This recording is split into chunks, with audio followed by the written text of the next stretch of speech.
पहली शादी जिठानी की। जीवन साथी जो अगर अच्छा मिल जाए तो दोनों की जिंदगी संवर जाए, लेकिन अगर दोनों के बीच एक दूसरे की कोई अहमियत ही ना हो, उनके बीच अगर हमेशा लड़ाइयां हो और दोनों की कभी बने ही ना, तो वो रिश्ता बस निभाने मात्र ही रह जाएगा। ऐसा ही कुछ रिश्ता है प्रियंका और गौतम का। तो चलिए देखते हैं, बीतते समय के साथ उनका ये रिश्ता संवरता है या उनके इस रिश्ते के हालात और ज्यादा बिगड़ जाते हैं। आज मेरा खाना बनाने का मन ही नहीं कर रहा। बाहर जाकर कुछ खाने का मन कर रहा है। चलिए ना कहीं बाहर चलते हैं। मैं अभी अभी तो ऑफिस से आया हूँ प्रियंका। पहले से बहुत थका हुआ हूँ, इसलिए आप मुझे कहीं और चलने के लिए मत बोलो। आपका तो ये हर बार का ही है।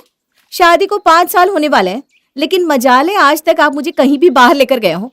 अरे हाँ, आप तो मुझे शादी के बाद हनीमून पर भी लेकर नहीं गए। एक प्लेट पानी पूरी खिलाने तक नहीं लेकर गए आज तक। पता नहीं आप जैसा पति मेरे ही नसीब में लिखा था क्या। तुम्हें दिक्कत क्या है? बाहर जाकर घूमना है तो घूम लो, मैंने तुम्हें मना किया है क्या? अगर मेरा बाहर जाने का मन नहीं करता तो मैं क्या करूं? और नसीब तो मेरा खराब था जो तुमसे मेरी शादी हो गई। जब देखो तब तुम मुझसे किसी न किसी बात पर बहस करती रहती हो। हर रोज अच्छा खासा मूड खराब कर देती हो। मूड तो यहाँ पर मेरा खराब हो गया है। क्या क्या सपने देखे थे मैंने कि शादी के बाद ये करूंगी वो करूंगी, लेकिन शादी के बाद तो मेरी जिंदगी इस घर के अंदर कैद होकर रह गई है। तुम अपना ये रेडियो बंद करोगी नहीं क्या? इससे अच्छा है कि मैं यहाँ से उठकर कहीं चला जाऊं। बहुत भूख लग रही है, मुझे खाना बना दो। हाँ हाँ, बना रही हूँ। प्रियंका खाना बनाकर लाती है। ये ये कैसा खाना बनाया है तुमने? मिर्च मसाले का कोई स्वाद ही नहीं आ रहा इस पर। पता नहीं जानबूझकर ऐसा खाना बनाती हो या तुम्हें खाना बनाना आता ही नहीं। अरे ठीक ही तो बनाया है बहू ने खाना। क्या कमी है इस खाने में? खाने में जितना कम मिर्च मसाला हो, खाना उतना ही अच्छा रहता है। अरे क्या खाक अच्छा रहता है माँ? इंसान कमाता ही खाने के लिए, और अगर उसे खाना भी ढंग का ना मिले तो इतना पैसा कमाने का क्या फायदा? मुझसे तो ये खाना खाया नहीं जाएगा, आप ही खा लो इस खाने को। गौतम उठकर वहां से चला जाता है। देखो ना माँ जी, मैंने कितने मन से इनके लिए खाना बनाया और ये खाना छोड़कर मुंह बनाकर चले गए। मुझे तो समझ में नहीं आता इनको मुझसे दिक्कत क्या है। इनके लिए मैं चाहे कुछ भी कर लूं, लेकिन ये कभी मुझसे खुश ही नहीं हो सकते।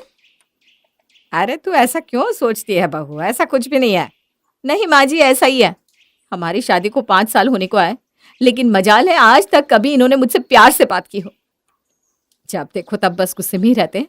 अब तो मेरा भी खाना खाने का मन नहीं कर रहा। मैं भी अपने कमरे में जा रही हूँ। प्रियंका भी परेशान होकर वहां से चली जाती है। कुछ दिन बाद, हे भगवान, मुझे माँ जी के साथ मंदिर भी जाना है और खाना बनाने में इतनी देर हो गई। अभी तो मैंने अपनी साड़ी भी प्रेस नहीं की। क्या हो गया? इतने परेशान क्यों हो रही हो? माँ जी के साथ मंदिर जाना है मुझे। पहले ही इतनी देर हो गई है, ऊपर से अभी तक साड़ी भी प्रेस नहीं हुई मेरी। अगर पहले नहाने जाऊंगी तो साड़ी प्रेस करने में बहुत देर हो जाएगी, और प्रेस करूंगी तो नहाने में देर हो जाएगी। क्या करूं? अब आप एक काम करो ना, जब तक मैं नहा कर आती हूँ तब तक मेरी साड़ी प्रेस कर दो ना। छुट्टी वाले दिन भी काम। अच्छा लाओ कर देता हूँ, तुम भी याद करोगी। प्रियंका नहाने चली जाती है और गौतम उसकी साड़ी प्रेस करने लगता है। तभी गौतम के फ़ोन पर उसके ऑफिस से एक इम्पॉर्टेंट कॉल आती है, और वो फ़ोन पर बात करने के चक्कर में गलती से प्रेस को साड़ी के ऊपर ही रखकर छोड़ देता है और बात करने के लिए हॉल में चला जाता है।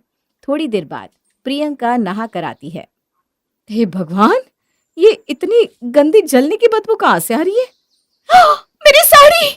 मेरी साड़ी को इस तरह छोड़कर कहाँ चले गई है? अगर प्रेस नहीं करनी थी तो मना ही कर देते। तभी गौतम कमरे में आता है। मिल गया ना आपको चैन, मेरी साड़ी जलाकर? अरे कोई काम नहीं करना है तो मना ही कर दो। ये सब करने की क्या जरूरत है? मेरी नई की नई साड़ी जला दी। मुझे पता है आपने ऐसा इसलिए किया ताकि मैं आज के बाद आपको कोई काम ना बताऊं। पता नहीं भगवान को मेरे ही नसीब में आपको लिखना था क्या? किस्मत ही फोड़ दी मेरी। तुम ना हद से कुछ ज्यादा ही बोल रही हो। मानता हूं कि मेरी गलती है कि मुझसे तुम्हारी साड़ी जल गई, लेकिन मैंने ये जानबूझकर नहीं किया। अचानक ऑफिस से कॉल आ गई तो मेरा ध्यान भटक गया। और वैसे भी ये साड़ी मेरे ही पैसों से ली थी ना तुमने, दूसरी दिला दूंगा। अच्छा, तो आप अब मुझे अपने पैसे कमाने का घमंड दिखा रहे हो। अगर आप पैसे कमाते हो ना तो मैं भी पूरा घर संभालती हूँ, इसलिए मुझे अपने पैसों का घमंड दिखाने की जरूरत नहीं है। हाय बड़े। हे भगवान, तुम हर चीज को गलत ही क्यों सोचती हो? मेरे कहने का मतलब था कि साड़ी जल गई है तो मैं नई दिला दूंगा। अच्छा, मतलब मुझे ही कुछ गलत सुनाई दिया। आपके कहने का जो तरीका था ना, मैंने वही सुना था। अब तो ऐसा लगता है कि आपके साथ रहना भी एक सजा हो गई है। बात तक करने का मन नहीं करता अब तो मेरा आपसे। तो मैं कौन सी तुमसे कोई बात करना चाहता हूँ? आज तक कभी सीधे मुंह बात की है तुमने मुझसे? जब देखो तब हर बात के लिए बस लड़ने को उतारू रहती हो।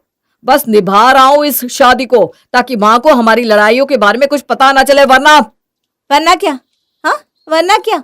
अगर माँ जी की बात ना होती तब तो आपने मुझे छोड़ ही दिया होता।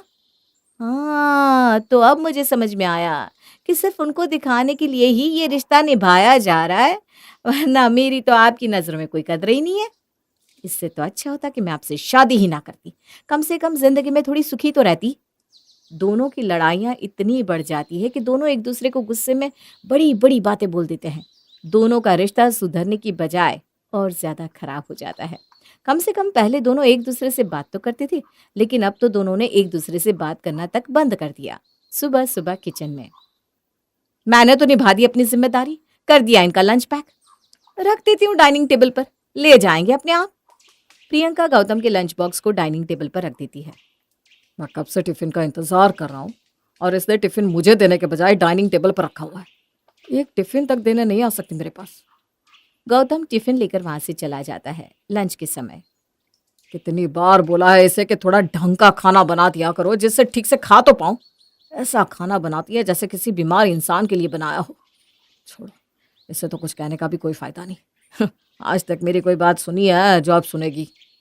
दोनों का रिश्ता कांच के टूटे टुकड़ों की तरफ बिखरता ही जा रहा था। तभी कुछ समय बाद प्रियंका के देवर मोहित की शादी होती है और घर में एंट्री होती है प्रियंका की देवरानी उर्वशी की। ये लीजिए माँ जी आपकी चाय। ला ला बहू, बड़ी देर से मन कर रहा था चाय पीने का। गौतम, अरे टेबल पर से अपना लंच बॉक्स तो उठा ले। आज बिना लंच बॉक्स लिए ही ऑफिस जाएगा क्या? इस लंच बॉक्स को ऑफिस ले जाकर भी मैं क्या करूं? कुछ खाने लायक तो होता नहीं इसमें। ऐसा लगता है बीमार लोगों का खाना बना कर दे दिया है। जब पता है मुझे चटपटा तेल मसाले वाला खाना पसंद है, उसके बाद भी ऐसा खाना बनेगा तो मैं रोज रोज कैसे खाऊंगा? इससे अच्छा तो मैं खाना बाहर ही कहीं खा लूं। अरे बेटा, लेकिन।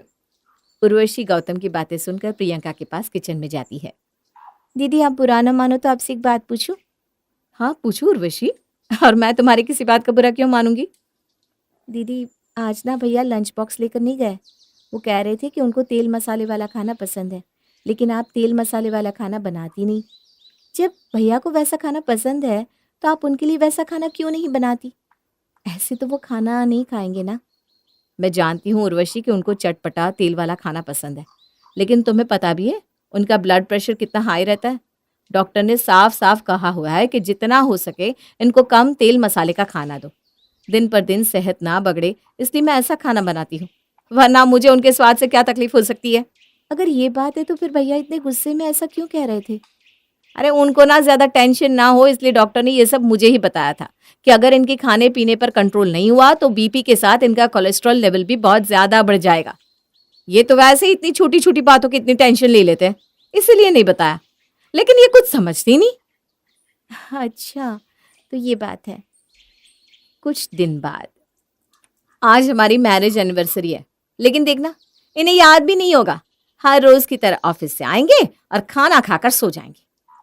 मुझसे जुड़ी कोई बात तो इन्हें याद ही नहीं रहती। नहीं दीदी, क्या पता भैया आपको सरप्राइज देना चाहते हो, इसीलिए सुबह से आपको विश ना किया हो। अरे ऐसा कुछ नहीं है उर्वशी, हमारी शादी को 5 साल हो गए, लेकिन आज तक कभी कोई सरप्राइज तो छोड़ो, मुझे वो कभी रेस्टोरेंट में डिनर तक कराने नहीं लेकर गए। शादी से पहले मेरे अपने पति को लेकर जितने अरमान थे ना, सारे पानी में बह गए। दीदी आप पहले इतना नेगेटिव मत सोचिए ना, पहले भैया को घर तो आ जाने दीजिए। ठीक है, तुम्हारी ये बात भी मान लेती हूँ। शाम को गौतम घर आता है और सीधा अपने कमरे में चला जाता है। आधे घंटे बाद, कहा था ना मैंने, कुछ याद नहीं होगा इन्हें। बस अभी खाना बनने वाला है, उसे खाएंगे और खाकर सो जाएंगे। सुनो, मेरे हाथों पर साबुन लगा है, तुम मेरे कमरे से पानी का खाली जग उठाकर ले आओ, उसे धोना है। ठीक है दीदी, मैं अभी लेकर आती हूँ। उर्वशी जैसे ही पानी का जग लेने के लिए जाती है तो उसे गौतम की आवाज़ सुनाई देती है। हे भगवान, अब क्या करूं? मैं तो भूल ही गया कि आज हमारी वेडिंग एनिवर्सरी है। पहले ध्यान आ जाता तो कोई गिफ्ट ले आता। अब अगर ऐसे ही विश करूंगा तो भूलेगी। जब याद था तो कुछ लेकर क्यों नहीं आए? हर बार की तरह इस बार भी शुरू हो जाएगी। छोड़ो, वैसे भी हम दोनों बात तो करते हैं नहीं, एनिवर्सरी विश करके भी क्या ही हो जाएगा। और वैसे भी उसने कौन सा मुझे विश कर दिया, सुबह से बात तक तो नहीं की उसने मुझसे। हे भगवान! इसीलिए बोलते हैं कि बात करनी बहुत ज़रूरी है। बात ना करने की वजह से दोनों के बीच में कितनी गलतफ़हमियाँ हो रही हैं। दिन पर दिन दोनों का रिश्ता खराब होता जा रहा है। ऐसे तो आगे चलकर कुछ भी ठीक नहीं होगा। सब कुछ और बिगड़ जाएगा। अरे उर्वशी, कहाँ रह गई? बस अभी आ रही हूँ दीदी। उर्वशी पानी का जग लेकर चली जाती है। थोड़ी देर बाद खाने के टेबल पर। क्या बात है बहू, आज तो तूने खाने में बहुत कुछ बनाया है। शाही पनीर, दाल मखनी, दही बड़े, पुलाव, तंदूरी रोटी और खीर भी बनाई है। वाह वाह वाह वाह। भाई लगता है आज कुछ तो खास बात है। हाँ मम्मी जी, आज हमारी वेडिंग एनिवर्सरी है ना, इसलिए मैंने सबकी पसंद का खाना बनाया था। सबकी पसंद का या सिर्फ भैया की पसंद का भाभी? क्योंकि ये जितनी भी डिशेस है ना वो तो भैया की फेवरेट है। हमारी पसंद का तो सिर्फ आप बहाना बना रही हो। भैया, अब भाभी ने तो आपको आपका फेवरेट खाना बनाकर गिफ्ट दे दिया, लेकिन आप भाभी के लिए क्या गिफ्ट लेकर आए हो? अब अभी तक मैंने कोई गिफ्ट नहीं खरीदा। क्या? एनिवर्सरी तो आज है और अभी तक आपने कोई गिफ्ट ही नहीं खरीदा? अरे आज नहीं खरीदा तो कब खरीदोगे? तुम गिफ्ट की बात कर रहे हो मोहित? इन्हें तो ये भी अब पता चला होगा कि आज हमारी वेडिंग एनिवर्सरी है। सुबह से विश तक नहीं किया है इन्होंने मुझे। अगर मैंने तुम्हें विश नहीं किया तो तुमने कौन सा मुझे विश कर दिया।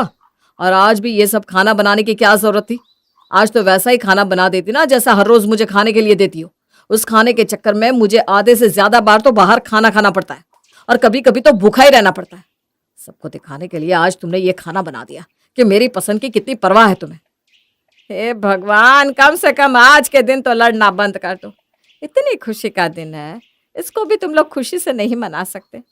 अरे छोटी मोटी कमियां तो सब में होती है, गलतियां सबसे हो जाती है, लेकिन इसका मतलब ये तो नहीं कि तुम हर छोटी छोटी बात के लिए एक दूसरे से लड़ते रहो। मैं तुम्हें जब भी देखती हूँ तुम दोनों कभी सीधे मुंह बात नहीं करते।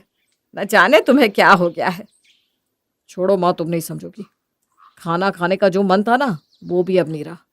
आप सब खा लो इस खाने को। वैसे भी इसने ये सब आप लोगों को दिखाने के लिए बनाया है। देख रही हो ना माँ जी आप, इनके लिए कुछ भी करूं तो दिक्कत है, ना करूं तो दिक्कत है। हर रोज बोलते हैं अच्छा खाना बना, और जब बना दिया तो उनकी बातें सुनो। अरे बोल दो ना कि आपको हर बात में बस मुझसे लड़ने का बहाना चाहिए। हे भगवान, बस बहुत हो गया। ये कैसा रिश्ता बना लिया है आप दोनों ने अपना। पति पत्नी का रिश्ता प्यार का रिश्ता होता है, एक दूसरे को समझने का रिश्ता होता है। आप दोनों खुद से ही अपने अपने मन में सारी बातें क्यों सोच लेती हो? अगर दो जने आपस में मिलकर बातें करें तो आधी परेशानियां तो वैसे ही हल हो जाती है। लेकिन आप दोनों को तो एक दूसरे से कुछ पूछना ही नहीं है। बस जो खुद को समझना होता है वो समझ लेते हो। देखो उर्वशी, ऐसा कुछ भी नहीं है। एक हाथ से कभी ताली नहीं बजती। आज तक इन्होंने कभी मेरी किसी चीज में तारीफ की, कभी समझने की कोशिश की मुझे? अच्छा, जैसे तुम तो मुझे बहुत अच्छी तरह समझती हो। एक गिफ्ट लेकर नहीं आ पाया तुम्हारे लिए तो तुमने उसका ताना भी दे दिया। अरे बात गिफ्ट की नहीं है, बात यह है कि आपको याद तक नहीं था कि आज हमारी एनिवर्सरी है। बस दीदी, मुझे आप दोनों के बीच में बोलना तो नहीं चाहिए, लेकिन जैसे हालात है मुझे बोलना पड़ेगा। हाँ, हो सकता है कि भैया भूल गए हो कि आज आप दोनों की एनिवर्सरी है, लेकिन जब मैं आपके रूम में पानी का जग लेने गई थी ना, तब भैया की बातें सुनी थी मैंने। वो यही कह रहे थे कि मुझे अभी याद आया कि आज हमारी एनिवर्सरी है, लेकिन अगर मैंने अभी प्रियंका को विश किया तो वो बोलेगी कि जब आपको याद था तो आप मेरे लिए कोई गिफ्ट लेकर क्यों नहीं आए। उन्होंने सिर्फ लड़ाई के डर से ही ऐसा किया कि फिर से इस बात पर लड़ाई ना हो जाए। क्या? हाँ, और गलती सिर्फ दीदी की नहीं है भैया। आप हमेशा दीदी के खाने के बारे में ऐसा बोलते हो। उनके हाथ का खाना तक नहीं खाते, ना ही उन्हें समझते हो। और तो और उनसे कुछ पूछना भी ज़रूरी नहीं समझते, ना ही उनके साथ थोड़ा वक्त बिताना पसंद करते हो। और जिस खाने के लिए आप हमेशा उन्हें बोलते रहते हो ना, वो आपके लिए हमेशा ऐसा खाना इसलिए बनाती है ताकि आपकी सेहत अच्छी रहे, ताकि आपका कोलेस्ट्रॉल, आपका बीपी ना बढ़े। आपकी सेहत अच्छी रहे, इसलिए वो आपके ताने भी सुन लेती हैं, आपकी हर एक चीज़ का ध्यान रखती हैं। ये कभी नहीं समझेंगे उर्वशी, जाने दो। बस दीदी, आपको लगता है कि सिर्फ आप ही एक पत्नी की जिम्मेदारी निभा रही हो, लेकिन भैया तो अपनी हर जिम्मेदारी निभा रहे हैं। आपको जिस चीज़ की ज़रूरत होती है वो आपके लिए भैया ही तो लेकर आते हैं ना। अगर आप घर संभालती हो, उनके हर चीज़ का ध्यान रखती हो, तो वो भी तो बाहर जाकर इतनी मेहनत से काम करके आपकी हर ज़रूरत को पूरा करने के लिए पैसा कमाते हैं। पति पत्नी का रिश्ता गाड़ी के दो पहियों के जैसा होता है। अगर एक पहिया लड़खड़ा जाए तो दूसरा उसे संभाल ले, लेकिन जब दोनों ही लड़खड़ा जाए तो शादी की ये गाड़ी बिखर जाती है। आप दोनों एक दूसरे के लिए सब कुछ करते हो, लेकिन एक दूसरे को समझने की कोशिश ही नहीं करते। बस एक बार एक दूसरे से बात करके एक दूसरे को समझने की कोशिश करो, तो आपका ये रिश्ता इतना प्यारा हो जाएगा जितना आपने कभी सोचा भी नहीं होगा। तुम ठीक कह रही हो उर्वशी। शायद मैंने ही हर चीज़ को हमेशा गलत तरीके से सोचा। मुझे माफ़ कर दीजिए गौतम जी। आज के बाद मैं फिर कभी आपसे नहीं लड़ूंगी। तुम मुझसे माफ़ी मत मांगो प्रियंका। इसमें सिर्फ तुम्हारी नहीं बल्कि मेरी भी उतनी ही गलती है। उर्वशी ने बिल्कुल ठीक कहा। अगर एक के लड़खड़ाने पर दूसरा उसे संभाल लेता तो आज नौबत इतनी नहीं बढ़ती। मैं भी तुमसे माफ़ी मांगता हूँ। अब माफ़ी माफ़ी बहुत होगी। आज आप दोनों की वेडिंग एनिवर्सरी है ना, तो चलो आज इसे थोड़े अलग स्टाइल में मनाते हैं। दोनों के बीच की ये तकरार जब आज खत्म हो ही गई है, तो क्यों ना इस रिश्ते को एक नए सिरे से शुरू किया जाए। क्या मतलब? मतलब कि फिर से जेठ जी के साथ जेठानी जी की शादी करवाई जाए। तभी तो ये एनिवर्सरी होगी उनके लिए एक नए जीवन की शुरुआत। तो पंडित जी को बुला लीजिए। बिल्कुल बुला लेते हैं। उर्वशी प्रियंका को उसकी शादी के जोड़े में दुल्हन की तरह तैयार करती है और वहां गौतम भी अपनी शादी की शेरवानी पहनकर घर के हॉल में बने मंडप में आता है। उर्वशी के एक कदम से उनका रिश्ता फिर से प्यार से हरा भरा हो जाता है और दोबारा से शादी करके वो अपने जीवन में एक नए सवेरे का आगाज करते हैं।